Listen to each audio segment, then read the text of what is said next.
I watch weather.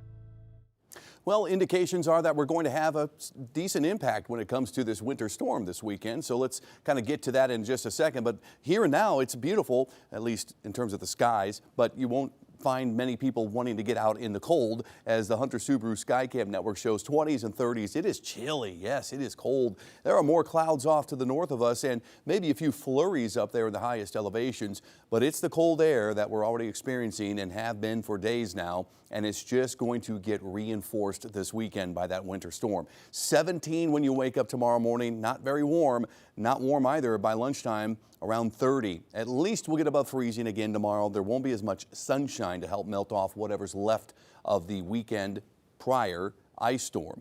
Let's talk about what the storm track is most likely to be for our weekend winter storm. And that most likely track now is in the moderate impact category. It'll be off the coast by maybe a couple hundred miles. So that's going to take the heaviest moisture and pull it east rather quickly. So there could be some bigger snow totals still for the central and eastern part of North Carolina versus maybe some of our valley locations here in western North Carolina. There's the area of low pressure by Saturday. We already have snow falling by then. In fact, it's probably going to start around sunset on Friday, then pick up overnight and go through the first half of Saturday, if not longer. And then it starts to pull east, and you'll still see a good amount of snow even into Sunday morning for areas east of, say, Raleigh and maybe all the way to the coast and certainly into the mid-Atlantic. We'll have the cold and the wind, and there will still be some snow even for the higher elevations on into Saturday afternoon, Saturday evening, and Saturday night. So the high elevations close to and along the Tennessee state line are really going to rack up some snow.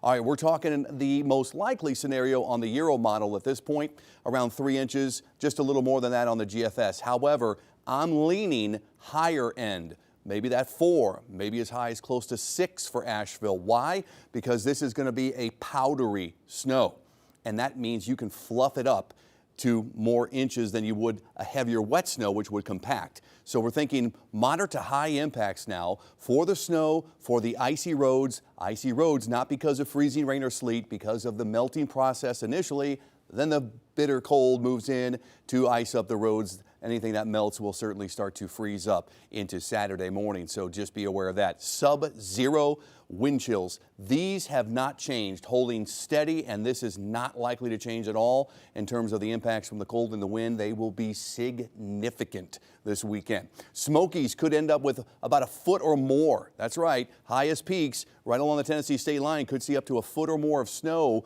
by the time we end the day Saturday. I'm thinking a broad area of 3 to 6 will cover most of us in western North Carolina, and then a little less just east. Now that's just east.